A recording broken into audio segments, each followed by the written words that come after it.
Metodologia para criar títulos e slogans. Existe isso? Bom, existe sim.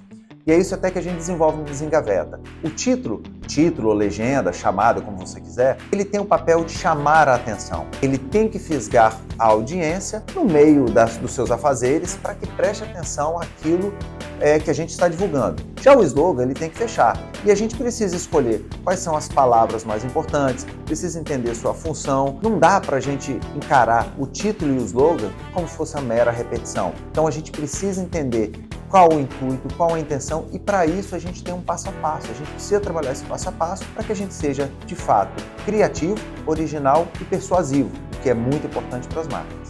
E se você quiser saber mais sobre redação publicitária, criatividade e comunicação, não perca tempo, clique no link da bio e venha aqui para o Desengaveta.